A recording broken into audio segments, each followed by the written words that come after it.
Hi there, and welcome to another episode of the Great CEO podcast. With me today is another great CEO, Ben Lavoie from Plastic Bank.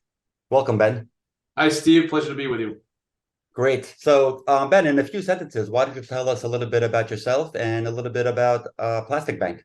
Yeah, excellent. Thank you so much, Steve. So I'm really a purpose-driven architect. I've been drawn to seeing the fundamental good that businesses can do in the world. And that's led me on a 20-year journey of finding ways, both in and outside of my current job at the time, of how business can just be an amazing force for good. That led me to a year and a half ago connecting with David Katz, who was the Okay. founder of Plastic Bank, and had this incredible vision of how might Plastic Bank reveal the value in this material that was outside of a formalized waste management ecosystem in most of the world, but Hmm. also poverty in those communities. And how could Okay. we take that material and collect it and incentivize and create social and economic opportunity in those communities? But as we get that material to provide it to brands with a really compelling social and environmental story that they then could tell to their consumers and drive brand equity and growth. And that's really just drew me in. And him and I have been connected ever since, growing this beautiful mission on Plastic Bank, creating social, ethical, traceable recycling around the world. Wow, that's a great mission. And kudos for recognizing the need for that, and kudos for actually forging ahead and going down this path. That's fantastic. So, are there other companies in your space that are doing similar things that you compete with? Tell me a little bit about your competitive advantage. Yeah. Our competitive advantage, as I mentioned, is really that social piece. So Hmm. we have traceability. We have triple verified blockchain traceability. So we know exactly who's doing the recycling, when it's happening. Geofence, we know the location even, and we can track it, right? So that Okay. gives the brands that piece of confidence, that peace of mind. Before you, it's like, where's your material coming from? We can tell you with a triple Okay. level of qualification blockchain. We know where that material comes. We know there's no child labor, there's no ethical issues in the value chain, how that material is coming into a value chain. So that's one piece. But we Okay. also create this compelling gamification around those ecosystems to create recycling. So imagine these homes that today are generating kilograms of material, plastic, for example, and Hmm. today it's going into a landfill, which is ending up in waterways or the ocean. And it's Sure. creating ocean plastic debris and impact ecologically and environmentally. We now have them download a free app. And now they can take that material that they already have, and now they can receive credits they can redeem for all kinds of things like microinsurance. They can redeem it for cash disbursements. All these things that are exciting for them to continue to not just themselves as a home to collect, but also to get other homes, other stores, retailers, faith institutions, and schools to be part of this. That's why we call it the Okay. social recycling movement. Again, and as they bring that material, that's more material that the brands can use, that's Hmm. compliant, it's ethically sourced, but also gives them all that storytelling to connect with us, with their consumers, because we know the material coming, we know the impact in Got every it. plastic Got it. bottle that Coca-Cola, whatever that brand is that's selling. We know where it's coming from. We know the impact that it's having.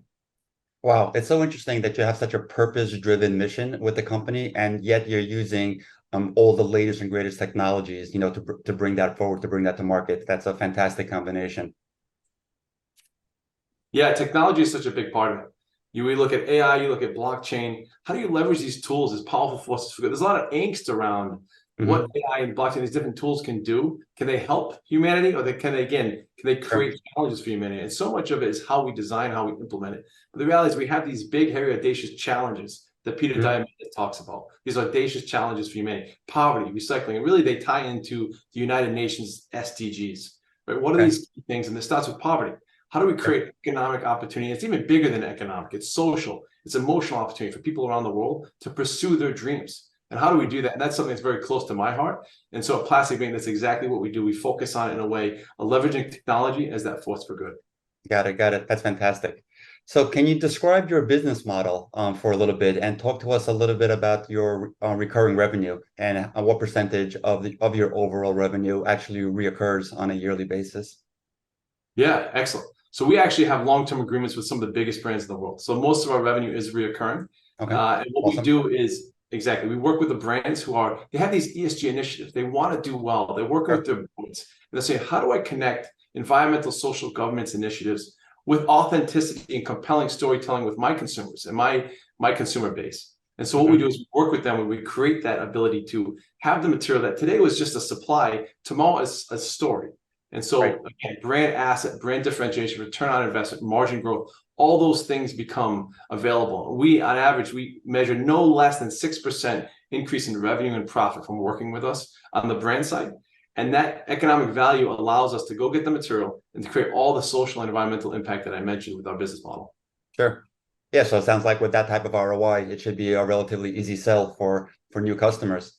So on that point, in terms of like selling and growing your business, what would you say is your primary constraint to growth? Like if that one constraint was removed, growth would be significantly easier for Plastic Bang. Yeah, it's a great question, Steve. So I would say the biggest constraint on growth is the economic view on this. And Okay. so, as I mentioned, the 6%, we've done case studies, we've validated the impact on brand equity, impact on unpaid media that you get from telling the story with consumers, the compelling nature of it, how people want to Hmm. pay more for the product.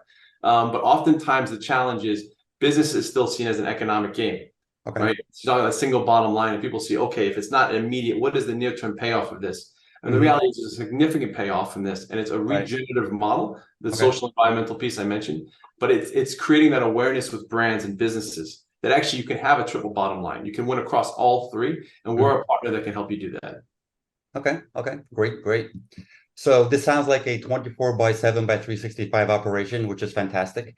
Again, with incredibly purpose driven. How many hours a week do you work, and how do you personally split your time as CEO?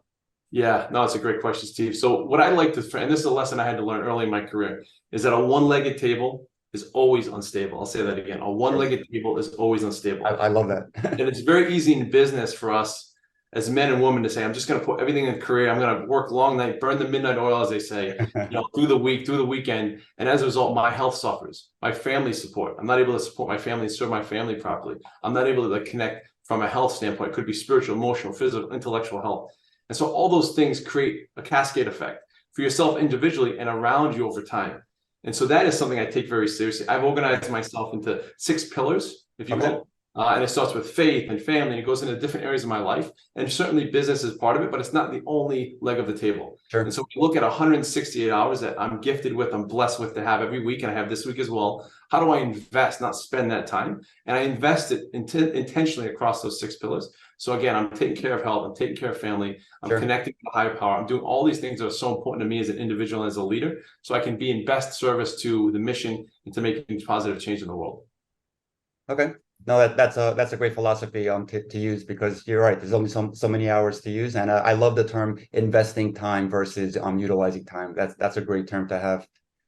So for a lot of CEOs have challenges delegating, because especially founders, they have a hard time delegating certain tasks. Are there any like big ticket items that you've delegated recently over the last 3 to 6 months? Yeah, great question, Steve. I see this framework that's super powerful. I've seen the lean startup, which gets into Yeah, startup yeah, to scale to mature business. But I was resonating recently with this framework. It's from Tony Robbins, also informed from Ray Dalio and some private equity companies that views business as a living organization. And so sure. you go from baby to teenager to young adult to aging, and all these different stages have their own challenges. And one of the challenges, like you said, is someone that's owned partner started a business. How do they relinquish control and create distributed decision making? And Hmm. so I've been on that journey. Certainly, David has been on that journey much longer than me on that 10-year journey with Plastic Bank. And Okay. so a lot of it is it's who's on the bus, who's aligned. The alignment to the values and the vision and the mission of the organization is so important, so integral to this. Hmm. And it's creating the structure and the systems that are flexible, that create flexibility in empowerment of how things are done. So we measure to outcomes, we track to outcomes, we have an accountability culture, but we also have a loving culture. So it's a Okay. high support, high care, see you as a holistic human. But at the end of Hmm. the day, we also have to create together. We have to work with a level of passion and diligence and discipline every day, day in and day out during the work week to get these things done. And so it's the integration, the blending of that's super powerful, that allows us to create the change that we're making in the world today. No, that's great. I mean, accountability plus lovability, those are, two great ingredients to have. That's fantastic. So Ben, what are the few things that you've learned that are central to your role as CEO? Yeah, great question, Steve. So I'm going to give a couple of key lessons that have been so profound in my change journey as a leader. The first one is before strategy. It's so easy in business to focus first on the strategy. What is a total addressable market? What is the brand and the product and the offering to the customer, the USP, the unique selling proposition? And that's all strategic and so important. But sometimes we forget there's a step before that is state of mind, state of being of the leader and of the leadership team. How are you showing up? Are you showing up from a place of possibility and potentiality? And so a lot of my journey over the last decade has been really connecting and grounding myself in that space, which then allows me to see things differently from a different perception, which creates me more options, which Sure. creates better strategic outcomes. And so much is starting with state from a place of abundance. The second lesson I learned, I go back to the Reid Hoffman quote, where he talks about every time a person is playing an individual solo sport, they always lose out to a team. I have found this personally true. I was humbled in this lesson in my 20s because I thought I could do it all. And I learned that it's so important to surround yourself with a team, have that vulnerability, have that authenticity and openness to create real meaningful connection and collaboration, to create change together, not individually. I feel like you have to do it all yourself, put that pressure on yourself. I'm also inspired by the story of Atlas. So in Atlas mythology, it's this thing, it's this, this person is lifting up the world, and everyone sees this person. Superheroes to lift it all up themselves. But the actual story is Hercules helped Atlas to lift up the world. So even Atlas needed help. And so in each one of our journey as leaders, you need to surround yourself with a team. And the team sport, the team approach always beats the solo approach in any area, like both personally and professionally. The third piece is in business, I find, in my experience from either advising or participating in large and small organizations, is so often we treat the human as a very small part of their overall holistic humanity and their potential as a human being in this world. And what I mean by that is we treat their behaviors, we train them to be functionally competent in a business role, but we don't treat them holistically as emotional, sentient, spiritual beings. And that really, for me, is the next stage of business. Is how do we help a person fully unlock their potential in every area of their life? And as a result, they bring that next level of creativity, passion, and collaboration into the workforce as well, allowing businesses to be more efficient, effective with time and outcomes. And that really is a passion area for me as well. So those would be the three key lessons that I've learned in my career. No, those are awesome lessons, and I'm going to borrow number two from you. I love how even Atlas needed assistance to lift the world. That's a fantastic one. So out of your multiple pillars of time investment, how much of that is towards fun, and what do you do for fun? Yeah, so fun is such an important part of it. So I mentioned the different energies and the pillars of life. One of them has to be fun, has to be play, has to be connecting in a very meaningful, authentic way and being spontaneous. And so I do things with my wife. We have hobbies we share. I'm an avid rock climber. I enjoy fitness and health. I've also lead a group of international leaders about bringing purpose and self-actualization into business. And that's something very close to my heart. We also sponsor programs for boys and girls. It's on boys and girls mentoring. And this is also very close to my wife and I, because we want to create an opportunity for people that are, again, 15, 16, 17 in our culture across the world to be able to have these tools that we've been blessed to be given, so they can also live the life that they've dreamt for and they've envisioned. Wow, that's fantastic. Well, this has been a great episode. Thank you very much for sharing all of this. You have provided all of our listeners and viewers with a lot of great tidbits that they should consider adopting for their own lives and their businesses. Ben, thank you very much for joining us today. Thank you so much, Steve. Best of luck to you.